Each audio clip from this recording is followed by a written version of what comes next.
আসসালামু আলাইকুম ওরহমতুল্লাহ। প্রিয় ভিউয়ার্স, আশা করি আপনারা সবাই মহান আল্লাহর রহমতে ভালো আছেন। আমি আবারও হাজির হলাম আপনাদের জন্য নতুন একটি ভিডিও নিয়ে। আশা করি আজকের ভিডিওটি আপনাদের অনেক উপকারে আসবে এবং ভালো লাগবে ইনশাআল্লাহ। ভিডিওটি যদি আপনাদের ভালো লাগে তাহলে অবশ্যই আমার চ্যানেলটি সাবস্ক্রাইব করবেন, ভিডিওটি লাইক ও শেয়ার করবেন এবং আপনাদের মূল্যবান মতামত কমেন্ট করে জানাবেন। আপনাদের একটি সাবস্ক্রাইব ও সুন্দর মন্তব্য আমাকে নতুন নতুন ভিডিও তৈরি করতে উৎসাহ দেয়। তো কথা আর না বাড়িয়ে চলুন শুরু করা যাক আজকের ভিডিও। লেকট্রা মোডারিস সফটওয়্যারের এডেড মেনুতে যে টুলগুলো দেখা যাচ্ছে সেগুলোর কাজ নিচে বিস্তারিত আলোচনা করা হল। লেকট্রা মোডারিস এডেড মেনুর টুলসমূহের বিবরণ। আপনার প্রদান করা ছবিতে এডেড ড্রপডাউন মেনুতে মোট 10টি অপশন দেখা যাচ্ছে। এগুলোর কাজ নিচে দেওয়া হল। 1. Edit keyboard shortcut. এটি সাধারণ এডিট মোড সক্রিয় করে।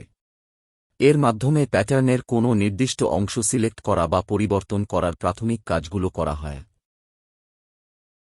2. Text online keyboard shortcut 6। এই টুলটি ব্যবহার করে প্যাটার্নের যেকোনো লাইনের ওপর লেখা বা টেক্সট যোগ করা যায়। সাধারণত সাইজ বা নির্দিষ্ট কোনো নির্দেশনা লাইনের সাথে লিখে রাখার জন্য এটি ব্যবহৃত হয়। 3. Text unfold. প্যাটার্নের যেখানে ভাঁজ বা ফোল্ড আছে সেই ভাঁজ করা অংশে টেক্সট বা লেখা বসানোর জন্য এই টুলটি ব্যবহার করা হয়। 4. মরফ নেম। প্যাটার্নে যদি কোনো বিশেষ মোটিফ যেমন পকেট, লোগো বা এমব্রয়ডারি ডিজাইন থাকে তবে সেই মোটিফের নাম দেওয়ার জন্য এটি ব্যবহার করা হয়। 5. রেনেম।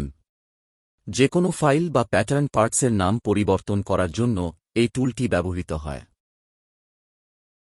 6. Fast name.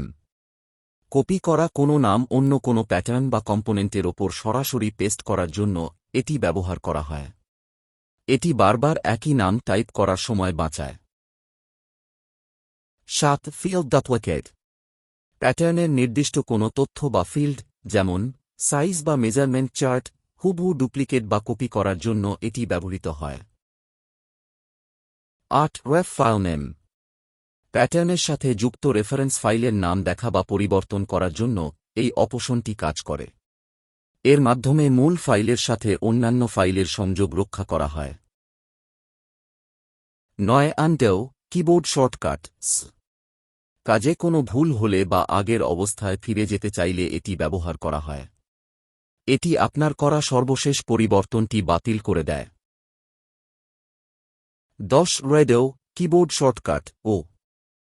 যদি ভুলবশত আনডো করে ফেলেন তবে আবার সেই পরবর্তী অবস্থায় ফিরে আসার জন্য রেডো ব্যবহার করা হয়।